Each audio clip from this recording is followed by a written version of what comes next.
Hello people, and welcome to Crypto Exposed. We're excited to announce that at Braille_XYZ, the regulated stablecoin issuer, has integrated with the Hedera network. Okay guys, let's get into it. So, got a post here from the HBAR Foundation, and we have some more news coming. A stablecoin issuer has integrated with the Hedera network. So let's get into this a little bit more and then I can expand upon this. So, HBAR Foundation continue to say, enterprises, fintechs and institutions can now leverage Braille's regulated issuances stack to issue and manage application-specific stablecoins on Hedera, with integrated on and off ramps, treasury management and reserves transparency. Braille issued stablecoins will support payments, liquidity on ramps, and interoperability between 10+ blockchains and Hedera, with projects retaining revenue and control of stablecoins in their applications. You can learn more in our latest HBAR blog.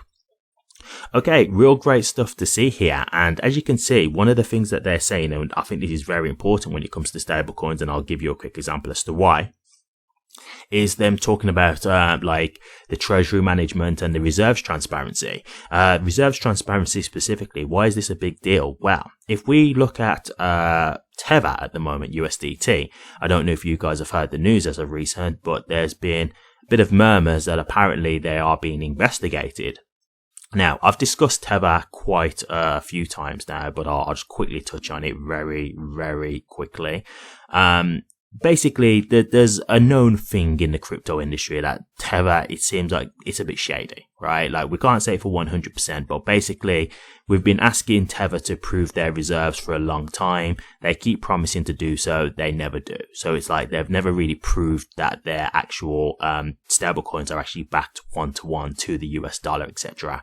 And so that's always a concern, right? Because if it's not really backed, the problem is that you could have like a bank run and then it will collapse. So just basically think of like what happened with Terra Luna, right? If it like loses its peg and then it can just never maintain the peg because they haven't actually got the real backing to, you know, hold the reserve to maintain that value, then eventually it loses its peg. People who've obviously got money in the stablecoin are then losing value in the money. It basically ends up being a full bank run and then eventually the whole thing collapses. And so there is that concern with Tether. And so these are the kind of things that when you are creating a stablecoin, people will be looking for, right? Like, can you prove your reserves? Can you prove your backing and things like that? So the fact that this is a feature that's already with Braille is going to be something that is good for anybody who wants to create a stablecoin. Because the thing is with Tether, I think one of the reasons why Tether has kind of like an advantage about this and is able to get away with it to a certain degree, it's just because it was one of the first stablecoins out there and it's the biggest. So it has that kind of, you know, it kind of has that advantage of first mover advantage, right? But, you know, for me, for example, I'll be honest with you, I feel more comfortable using USDC just because I'm aware of what's going on with Tether. So I do worry, you know, could there be a thing where eventually the house of cards fall down with Tether? So for me personally, I do, you know, use USDC, and I think there's other people who probably feel the same way. And so when it comes to me wanting to use a stablecoin, I've got to feel comfortable, you know, because I don't want to have money that I've got in a stablecoin, for example, where let's just say like you're in a bear market. So I've got money in a stablecoin and I'm waiting to like buy in and stuff like that. But, you know, what if like that crypto, that stablecoin loses its peg and then eventually I'll just lose all the money I had in that stablecoin? Because that's different to losing money in a crypto, right? Because when you're investing in a cryptocurrency, i.e., you know, like you invest into just like, you know, HBAR or AVAX or Cardano, whatever, right? You're aware that you're putting money into something that can go up and down. When you're putting money into a stablecoin, you're expecting the money to stay where it is. The whole point is that it's a stablecoin. It's a representation of the dollar. So all you're doing is having a digital representation of the money on the blockchain. So you don't expect to be having your money in a stablecoin and thinking, oh, this could go down, right? You expect it to maintain its value. That's why you've got it in that stablecoin.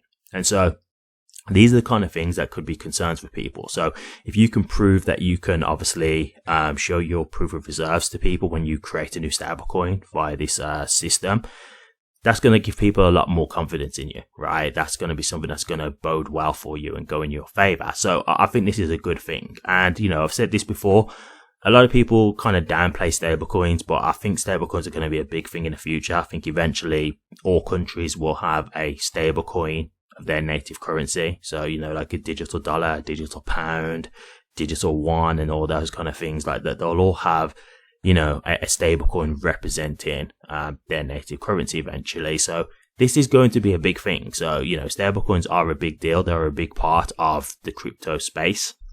And is, like I say, just for like maintaining value, because it for one, it's like your on and off ramp in and out of crypto, right? Like when you first get into moving money from the bank into your crypto wallet or whatever, you're probably going to have it in a stable coin, and then you go looking for whatever crypto you want to buy, right? That's more than likely what you'll do.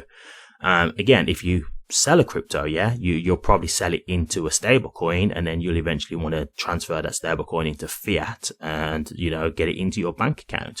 Or you may just want to keep it in the stable coin because you may just think, I don't want to move it back into fiat, but I want to continue to hold a stable coin because I might want to invest some more of that money into, another crypto during a bear market or something along those lines, whatever reason. But they are going to play a big part, and they already do. Like, if you know about how Tether is, like, Tether is making money hand over fist. It's making ridiculous money. So, stablecoins are a big deal. Like, they're nothing to, look down upon.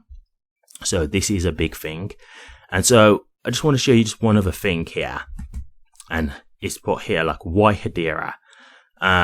Key features of Hedera include predictable, low fees fixed at 0.0001 cent, supported by high throughput, making it cost effective for stablecoin payments, remittances, and corporate treasury operations. Additionally, Hedera offers robust compliance tools, including built-in KYC/AML flags, which enhance regulatory compliance for financial transactions. That last part is the part I've been trying to show you a few times now. Like, that feature is going to be one of the reasons why a lot of people are going to want to build on Hedera when it comes to like stablecoins and things like that, and institutions as well, because KYC and AML, like, just believe me, like, this is such a big thing for institutions. It's a necessity. Like, this isn't like, oh, this is a cool feature to have. It's a legal requirement. When you go and open up a bank account, you are required to fill out KYC data. When you open up a crypto exchange account, right? If you open up a Binance account, what do they kind of request from you? They request from you like your driver's license or your passport. They want to see like utility bills. All that stuff is basically KYC, right? So these are legal requirements. So these kind of things are the type of things that institutions need. So this is why I'm saying to you guys, like, this is one of the reasons that I think, Hedera are going to get a lot of customs, right? A lot of client base, because that feature is massive for institutions. It's a must. So to me, that's going to help bring in a lot of institutional interest. So real great stuff to see here. I think this is something that's really great. And I think it's another bonus, another plus for Hedera. And again, just showing you why they want to use Hedera. I do think that compliance thing specifically is a huge bonus for Hedera, and I definitely think that gives them a competitive edge. And yeah, as I say, like, stablecoins in general, it is a big deal. If Tether is being investigated, there's already Ripple creating a stablecoin at the moment on the XRP ledger.